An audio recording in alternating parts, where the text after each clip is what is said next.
Peace and blessings, family. Peace and blessings. All right, so here's another one. I'm going to be interested in hearing what your feedback on this one is. I read this quote that someone posted on Facebook, and it says, "A man's success has a lot to do with the kind of woman he chooses to have in his life."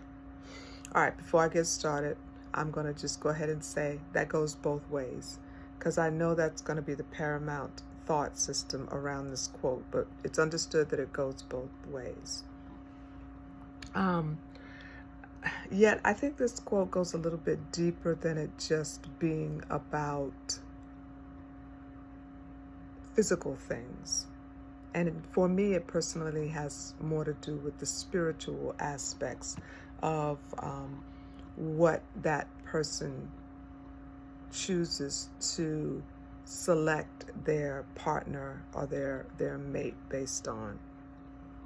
And so what I mean by that is, we're attracted to the physical attributes. We look at the physical attributes and the monetary gain.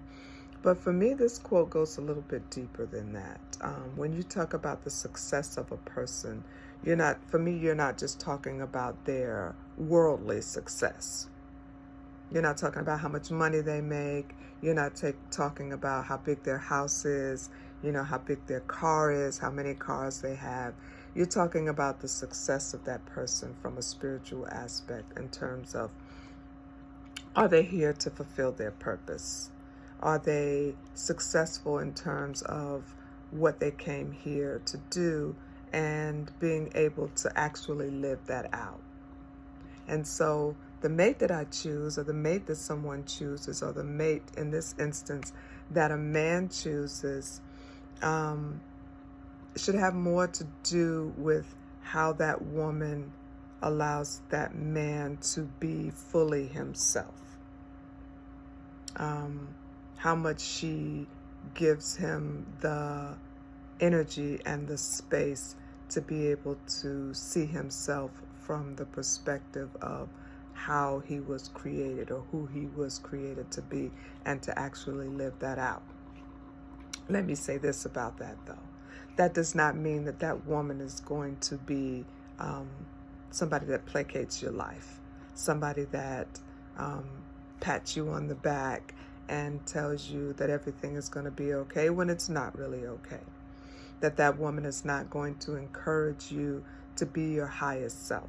And sometimes that might mean seeking counseling. Sometimes that might mean centering yourself around a different group of friends. Sometimes that might mean healing some past relationships with parents, with children, with other adults in their lives. It could be a whole gamut of things. And it doesn't always mean that she's not going to challenge him, and those challenges aren't going to be difficult. So I hope I wasn't all over the place with that. When we talk about success, sometimes that just minimizes down to monetary.